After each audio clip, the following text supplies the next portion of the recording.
Ek wil nou vandag vir julle vertel van die wolwedoring. Weet jy, 'n wolwedoring lyk sommer so na niks. Nou toe dit so droog was en alles was so swart en die ou wolwedorings het net sulke takke gestaan. En hy het 'n vreeslike skurwe stam. Sy stam lyk amper soos 'n soort kunswerk, asof iemand gebytel het aan sy stam. En hy's 'n vreeslike lekker bos vir neste, mossie neste of tinkie neste, want hy het doringkies by hom. En as dit nou nie gereën het nie, kan hy lank staan, daar lyk dit hy's mors dood. Maar hy staan en wag. Hy staan en wag vir die reentjies wat kom. En na die reën wat ons nou gehad het, hier op pad nou om Johannes se huisie toe, is daar so groot ou wolwedoring.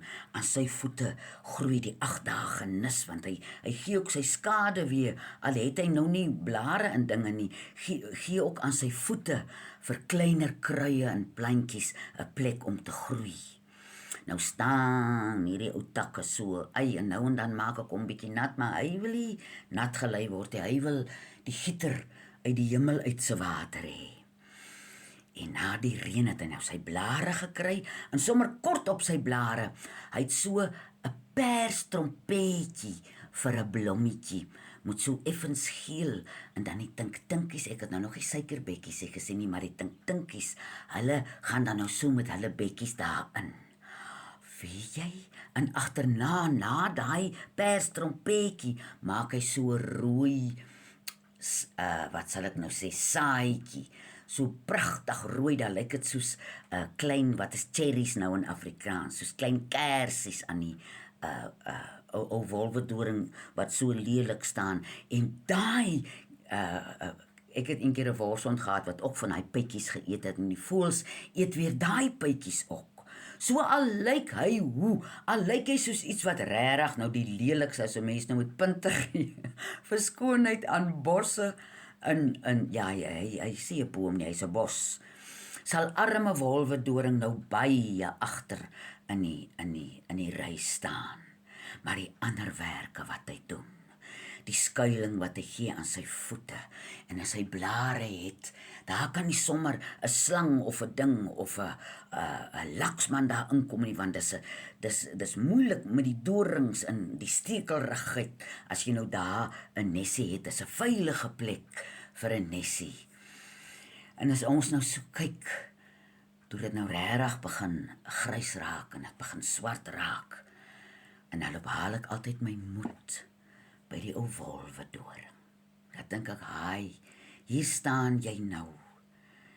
Ek sien nie ooit dat 'n wolwedoring sy wortels uit die grond uitruk en hysteries in die vlak afhol en sê, wat gaan ek doen as dit reën nie? Hy staan en wag. En ek dink die ding wat ons met die feit dat die lewe so vinnig is dit vir ons al hoe moeiliker om te wag.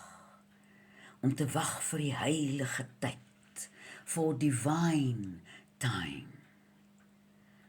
En as daar nou een bos is, wat kan wag vir divine time, is dit nou die ou wolwedoring.